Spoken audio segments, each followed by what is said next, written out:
Hi friends. तो आज हम अपनी इवनिंग में जो एरर डिटेक्शन वाली क्लास है वो कंटिन्यू करते हैं। तो we will start with today's session. पहला जो अपना सेंटेंस है, तो इसमें भी आपको पता है obviously there will be different parts of the sentences, और इसमें आपको बताना है कि कौन से पार्ट में एरर है।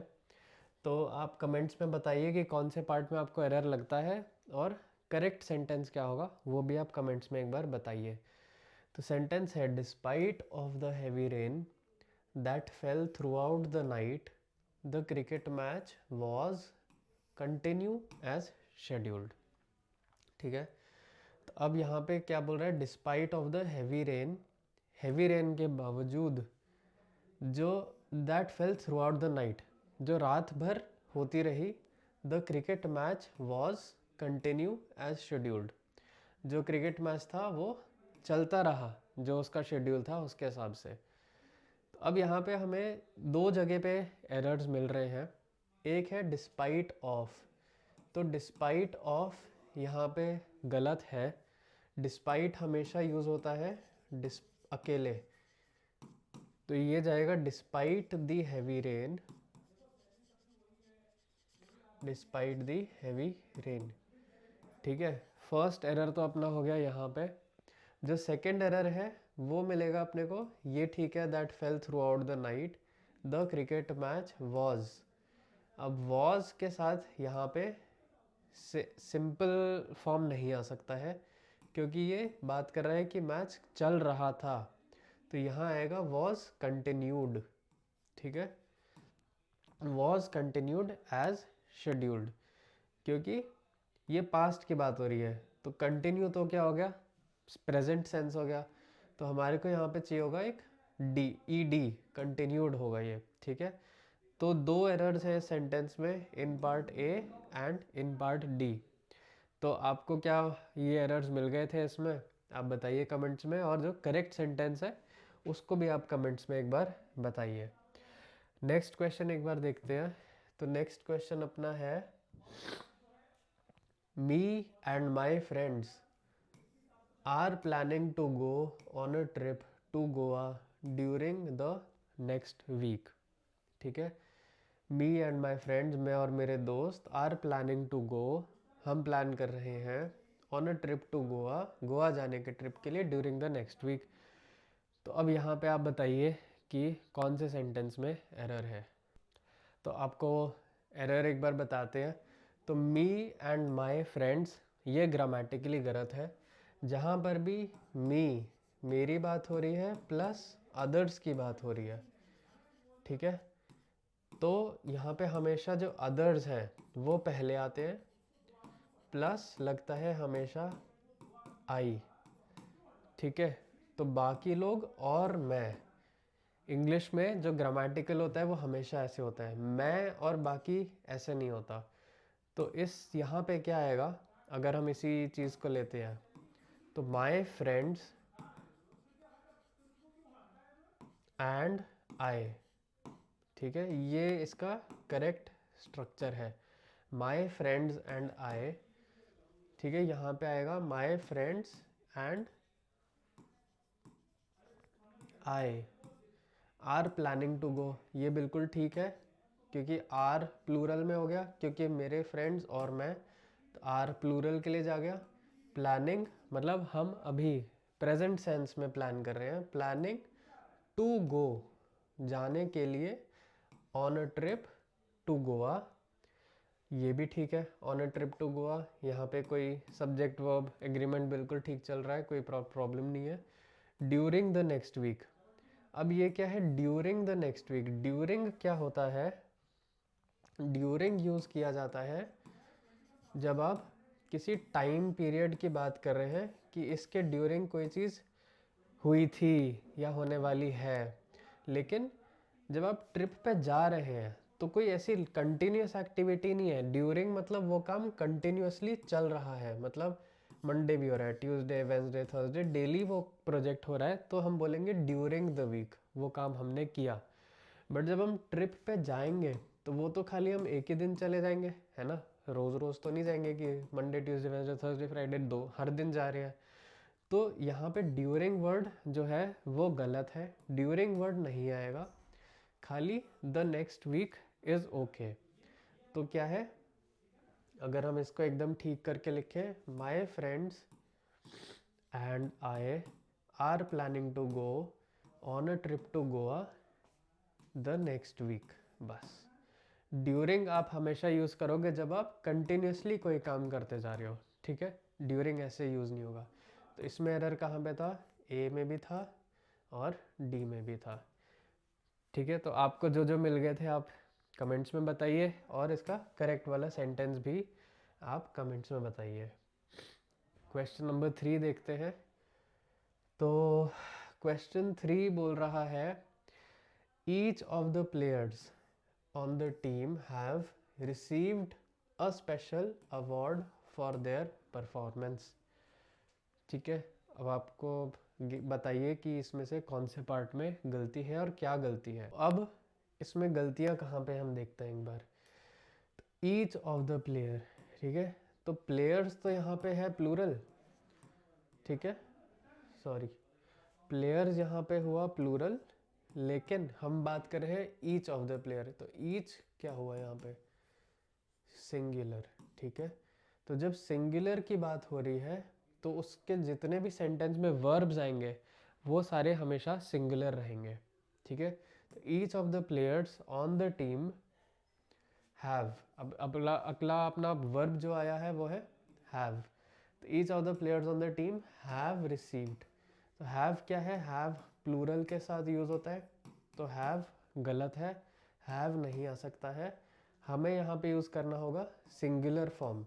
तो हैव का सिंगुलर क्या होता है, हैज, ठीक है, हैज। हैव जो आपको वर्ब है वो बहुत सिंपल सा है, I have, you have, he has, she has, we have, ठीक है। तो सिंगुलर के साथ हमेशा हैज जाएगा, ठीक है। तो each of the players on the team has received a special award for their. अब इस सेंटेंस में जहाँ भी आपको प्लूरल मिले तो चांसेस हैं कि वो गलत होगा, बिकॉज हम सिंगुलर की बात कर रहे हैं, ठीक है। Each of the have received a special award for their performance. अब देयर यहाँ पे ईच के लिए तो नहीं लिखा जा सकता, because there is again a plural pronoun, ठीक है। दे हमेशा प्लूरल है, मतलब वो लोग, मतलब मोर देन वन, ठीक है। तो there is always used for more than one, ठीक है। अब अगर इसको हम अपने वर्ब फ्रेजिंग में देखें तो कैसे होता है, mine, yours, his, hers, ours, ठीक है, आवर्स और देयर्स, ठीक है। ये हो गया आई, ये हो गया यू, ये हुआ ही, ये हुआ शी, ये हुआ वी और ये हुआ दे, ठीक है। दे इज ऑलवेज प्लूरल, ठीक है। तो यहाँ पे देयर आ सकता है क्या, क्योंकि हम लोग तो बात कर रहे हैं सिंगुलर की, ईच की बात कर रहे हैं, तो यहाँ पे देयर नहीं आएगा, यहाँ पे हम इसका लेंगे सिंगुलर फॉर्म, ठीक है, हिज और हर, ठीक है। क्योंकि हम लोग यू की बात नहीं कर रहे हैं, आई की बात नहीं कर रहे हैं, वी की बात नहीं कर रहे हैं, हम किसी एक इंसान की बात कर रहे हैं, तो ही और शी वाला चलेगा, हिज और हर, ठीक है। तो each of the players of the team has received a special award for his और हर परफॉर्मेंस, ठीक है। सिंगुलर जो ईच से मैच होगा और ऐसे ही हैज़ जो ईच से मैच होगा। तो अब इस सेंटेंस में भी कहाँ पे एरर्स थे हमारे, ए में एरर था और डी में एरर था। तो आपको कौन से एरर्स मिले थे एक बार आप बता दीजिए अपने कमेंट्स में। अब नेक्स्ट वाला क्वेश्चन नंबर देखते हैं। तो क्वेश्चन 4 जो अपना है वो बोलता है, she is one of the most intelligent girl who has ever one this competition, ठीक है। वो one of the most intelligent girl है जिसने ये कंपटीशन जीता है। अब आप बताइए आपको कहाँ पे लग रहा है इसमें एरर है, इस वाले सेंटेंस में मिला आपको एरर? तो ये क्या बात कर रहा है, she is one of the most, ठीक है, बहुत सारों में से वो एक है, one of the most intelligent girls, मतलब बहुत सारे इंटेलिजेंट गर्ल्स हैं उसमें से वो एक है, हु हैज़ एवर, अब हु यहाँ पे ठीक है बिकॉज एक सिंगल की बात हो रही है, ठीक है, तो who will be correct, who has ever one this competition. But गलती कहाँ पे है, इंटेलिजेंट गर्ल में नहीं, गर्ल्स एस के साथ आएगा, ठीक है, GIRLES आएगा, because she is one of the most intelligent girls, कि ग्रुप में से वो एक में से है, ठीक है, तो जब ग्रुप की बात हो रही है तो यहाँ पे सिंगल गर्ल नहीं आ सकता है कि she is one of the most intelligent girl, तो गलत हो गया क्योंकि हम यहाँ पे इसकी बात नहीं कर रहे हैं, ग्रुप की बात कर रहे हैं, तो ग्रुप यहाँ पे किसका बन रहा है, one of the most intelligent girls का बन रहा है, ठीक है, तो दिस विल बी गर्ल्स। जब भी आप प्लूरल की बात करेंगे तो आपको देखना होगा कि ये ग्रुप को रिप्रेजेंट कर रहा है, ये इसको रिप्रेजेंट नहीं कर रहा है, इसलिए यहाँ पे आएगा गर्ल्स। बाकी सब ठीक है, who has ever one this competition, ये भी बिल्कुल ठीक है क्योंकि सिंगुलर की बात हो रही है, शी की बात हो रही है, she has one this competition, तो ये पास्ट टेंस में चला गया। तो विन जो वर्ब अपना होता है उसका पास्ट क्या होता है, वन, राइट। तो ये हो गए आपके, एक सिंगल एरर था इस सेंटेंस में, ठीक है, पार्ट बी में। तो आपको ये मिला था, आप बताइए कमेंट्स में। नेक्स्ट क्वेश्चन एक बार देख लेते हैं, question number 5। Question number 5 is saying the news about the economic crisis are causing widespread concern among the public, है ना। तो आप 2 मिनट लीजिए और देखिए इसमें कौन सा एरर लगता है आपको और कमेंट्स में बताइए। तो इसमें जो सब्जेक्ट है वो क्या है, न्यूज़, ठीक है। अब न्यूज़ किस टाइप का सब्जेक्ट है, न्यूज़ एक नाउन है, ठीक है, बट किस टाइप का नाउन है, अनकाउंटेबल नाउन है, अनकाउंटेबल नाउन, ठीक है। न्यूज़ अनकाउंटेबल नाउन है, तो वो अनकाउंटेबल नाउन जो होते हैं उनको हमेशा हम सिंगुलर सब्जेक्ट मानते हैं, ठीक है, जितने भी अनकाउंटेबल नाउन्स होंगे उनको हम सिंगुलर सब्जेक्ट मानेंगे। तो न्यूज़ अबाउट, तो अब सिंगुलर है सब्जेक्ट हमारा, तो वर्ब जहाँ पे भी होगा वो हमेशा एक सिंगुलर वाला यूज़ होगा, ठीक है। तो अब हमें सेंटेंस में देखना है कि वर्ब कहाँ पे आ रहा है। तो the news about the economic crisis are, अब यहाँ पे हमारा वर्ब मिला हमें आर, ठीक है, कॉजिंग वाइड स्प्रेड।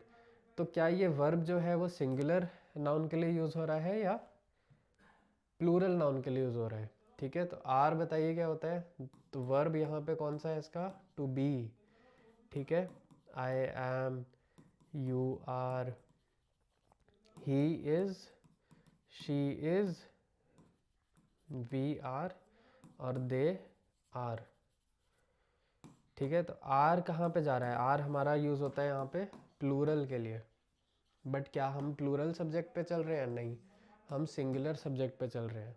तो हमारा वर्ब कौन सा यूज़ होगा, ही is, she is, singular verbs, ठीक है। तो हमारा यहाँ पे आर गलत है, यहाँ पे आएगा is. The news about the economic crisis is causing widespread concern among the public. एक वर्ब और है यहाँ पे, कॉजिंग, ये कौन सा वर्ब होता है, टू कॉज, मतलब कुछ करना, ठीक है।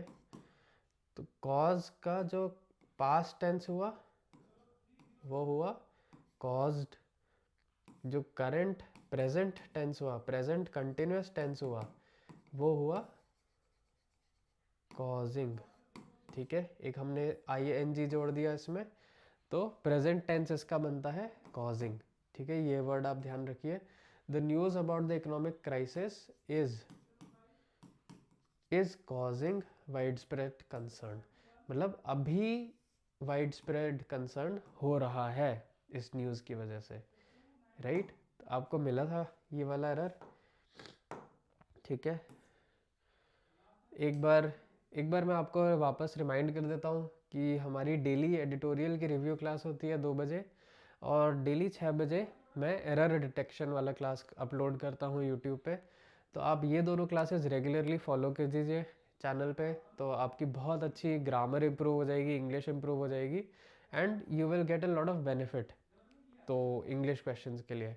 और अगर आप हमारे फाउंडेशन कोर्स में जुड़े हैं, जो इंग्लिश फाउंडेशन कोर्स है मेरा, तो एक व्हाट्सएप ग्रुप है, उसमें हमने सबको ऐड किया हुआ है। वहाँ पे डेली एक मैं क्विज़ भेजता हूँ, वो क्विज़ मोस्टली इंग्लिश के ऊपर होता है, इंग्लिश के अलग अलग टाइप्स के क्वेश्चंस होते हैं, वो आप अटेम्प्ट करके उसके आंसर्स नेक्स्ट डे देता हूँ मैं, ठीक है। तो आप वहाँ से प्रैक्टिस कर सकते हैं। और जो वीकली प्रैक्टिस टेस्ट है वो मैं दूंगा सैटरडे को।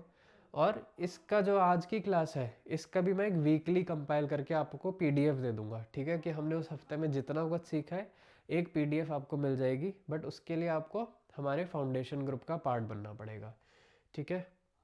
नेक्स्ट क्वेश्चन देख लेते हैं।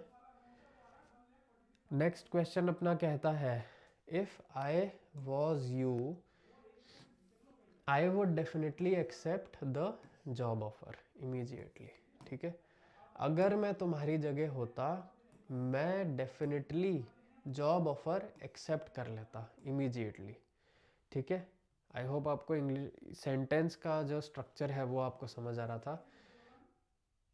अब यहाँ पे सब्जेक्ट कौन सा है अपना, आई, ठीक है। I is the subject. ये वाला क्वेश्चन थोड़ा सा ट्रिकी है, क्योंकि यहाँ पे एग्जैक्टली जो रूल होगा वो फॉलो नहीं होगा, ठीक है। तो आई वुड डेफिनेटली, ये बिल्कुल ठीक है। आई वुड हो गया हमारा फ्यूचर टेंस, ठीक है। I would definitely accept the job offer immediately. Job offer immediately तो बिल्कुल ठीक है, यहाँ पे कोई प्रॉब्लम नहीं है। ये सब्जेक्ट है, इमीजिएटली भी बिल्कुल सही लगा है, एक्सेप्ट भी ठीक है, क्योंकि ये फ्यूचर की बात हो रही है। अगर पास्ट की बात होती तो हम यहाँ पे क्या लिखते हैं, एक्सेप्ट का पास्ट हो जाता हमारा एक्सेप्टेड, एक्सेप्ट का प्रेजेंट कंटिन्यूअस हमारा क्या बनता, एक्सेप्टिंग। बट इन दोनों की तो हमारी बात नहीं हो रही है, हमारी बात हो रही है फ्यूचर की, तो फ्यूचर में ये बिल्कुल ठीक है, ठीक है। तो I would definitely accept the, ये भी ठीक है, ये पार्ट भी ठीक है, ये पार्ट भी ठीक है, ठीक है। बट अगर हम देखें तो इफ़ आई वॉज यू, ये ग्रामेटिकली इनकरेक्ट है। क्यों इनकरेक्ट है आप बता सकते हैं कमेंट्स में। हाँ, तो अब हम देखते हैं ये गलत क्यों है, क्योंकि इफ़ है, इफ़ आई वॉज यू, तो इफ़ आपका क्या बना देता है यहाँ पे, इसको कंडीशनल सेंटेंस बना देता है, ठीक है। कंडीशनल सेंटेंस में यहाँ पे इफ़ आई वॉज नहीं आएगा, आई वर आएगा, ठीक है। ये आप याद ही रखिए कि इफ़ आई वर यू, ठीक है। इसके अलग अलग सेंटेंसेस आप ऐसे ही बन सकते हैं, इफ़ आई वर, ठीक है। इफ़ आई वर यू ऐसा बन सकता है, if I were doing this task, ठीक है। एक और बन सकता है इफ़ आई वर का, कि if I were going there, ठीक है। तो इफ़ आई वर, इफ़ के साथ अगर आई आ रहा है तो हमेशा वर जाएगा, ठीक है, वॉज नहीं जाएगा। जबकि आपको नॉर्मली लगेगा कि वॉज जाना चाहिए, because I is a singular, ठीक है, बट आई वर जाएगा। तो इसमें कौन से में एरर था, ए में एरर था। क्या आपको ये वाला मिला एरर। नेक्स्ट वाला क्वेश्चन देख लेते हैं, क्वेश्चन नंबर 7। क्वेश्चन नंबर 7 बोल रहा है, he has been working at this company for last 10 years without taking a break, ठीक है। अब आप देख के बताइए कहाँ पे सेंटेंस में आपको लग रहा है कि एरर है। अब हम देखते हैं ये क्या कर रहा है, he has been working, ये है बिल्कुल कंटिन्यूअस टेंस है, मतलब वो करते आ रहे हैं, अभी भी कर रहे हैं, eight this company for last 10 years, कब से, पिछले 10 साल से। ये क्या बता रहा है, एक ड्यूरेशन बता रहा है, ठीक है, ड्यूरेशन, इसको फिर से लिख दो, लास्ट 10 ईयर्स क्या बता रहा है, ड्यूरेशन, ठीक है, एक ड्यूरेशन की बात हो रही है, विदाउट टेकिंग अ ब्रेक, बिना ब्रेक लिए, ठीक है। ही हैज़ बीन वर्किंग, ये बिल्कुल ठीक है, बिकॉज ही हैज़ बीन बिल्कुल सही चल रहा है, ठीक है, कोई प्रॉब्लम नहीं है। कंटिन्यूस फॉर्म है, हैज़ बीन लग गया है, has plus been plus verb का आईएनजी फॉर्म, ठीक है, हैज़ आ गया, बीन आ गया, वर्ब का आईएनजी फॉर्म आ गया, ठीक है। He has been working at this company, बिल्कुल ठीक है, at proper pronoun, at this company बिल्कुल ठीक है, एट हमारे यहाँ पे प्रेपोजिशन है, सही जगह चल रहा है, एट दिस कंपनी। गलती यहाँ पे है, अब क्या गलती है, हम बात कर रहे हैं फॉर द लास्ट 10 ईयर्स, ठीक है, तो एक स्पेसिफिक टाइम पीरियड की बात हो रही है। तो इंग्लिश में जब आप एक स्पेसिफिक टाइम की बात करते हैं, ठीक है, फॉर द लास्ट 10 ईयर्स, तो यहाँ पे आता है आपका पहले एक द, डेफिनेट आर्टिकल है, क्यों, क्योंकि एक डेफिनेट टाइमलाइन है, ठीक है। इसका रीज़न आप समझे, ये एक डेफिनेट टाइम है, कितने साल, 10 ईयर्स, ठीक है, फॉर द लास्ट 10 डेज, ठीक है। तो यहाँ पे भी आ जाएगा द लास्ट 10 डेज, द क्यों आ रहा है, क्योंकि आप स्पेसिफिक टाइम की बात कर रहे हो, है ना। जनरल होता तो यहाँ पे द नहीं आता, तो यहाँ पे एक क्या मिसिंग है, फॉर दी लास्ट 10 ईयर्स। अगर आपको ऑप्शन 2 यह है, ठीक है, ऑप्शन 1 हो गया आपका द लास्ट 10 ईयर्स, ठीक है। ऑप्शन नंबर 2 यहाँ पे क्या है, इसको ठीक करने के लिए आप लास्ट अगर हटा दीजिए, तो अगर हम सिर्फ बोलते हैं फॉर 10 ईयर्स, तो ये ठीक है। अगर आपने लास्ट लगा दिया उसके पहले, तो उसके पहले आपका एक द आएगा, द लास्ट करके आएगा।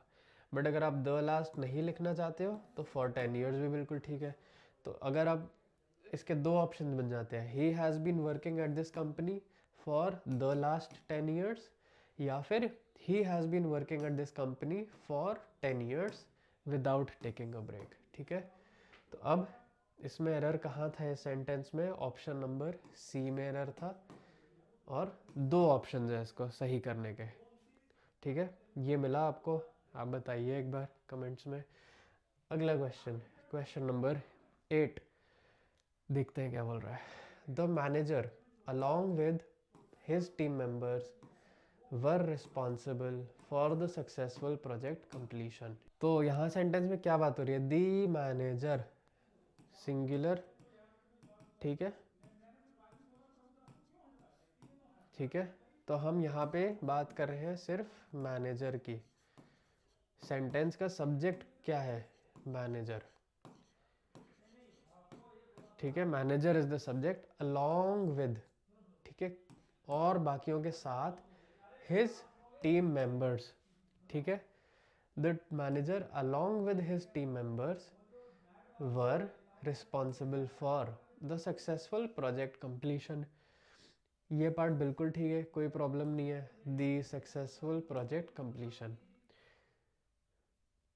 अब ये पार्ट देख लेते हैं, वर रिस्पॉन्सिबल फॉर। अब यहाँ पे हमारा क्या है, वर्ब चल रहा है, वर, ठीक है।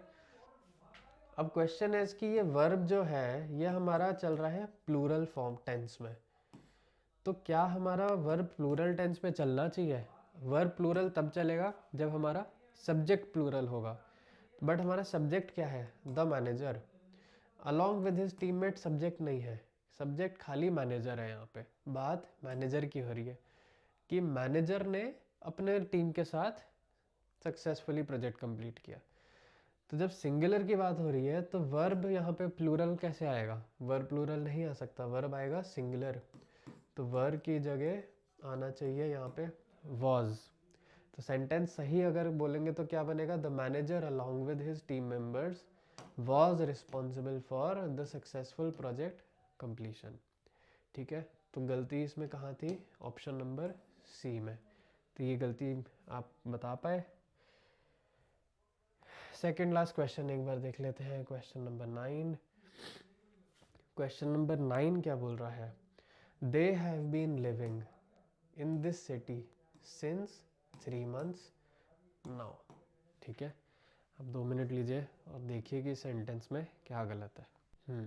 मिला आपको एरर।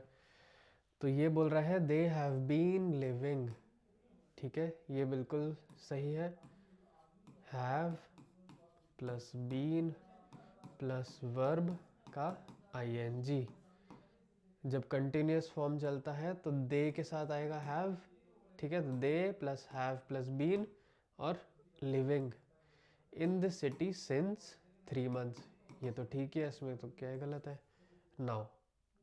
ठीक है, नाउ भी ठीक है, क्योंकि अभी की बात हो रही है कि वो 3 महीने से अब तक सिटी में रह रहे हैं। ठीक है, तो गलती कहाँ पे है सेंटेंस में, गलती है सिंस में। अब सिंस क्यों गलत है यहाँ पे, सिंस जो वर्ड है, सिंस वर्ड हमेशा आता है किसी स्पेसिफिक टाइम के लिए। ठीक है, अगर हम बात करते हैं सिंस 2010, ठीक है, या फिर सिंस 1990, या फिर सिंस 3rd January 2025, तो सिंस आपको याद रखना है, जब भी कोई एक स्पेसिफिक की बात होगी डेट की, वहीं पे आप सिंस यूज़ कर सकते हैं।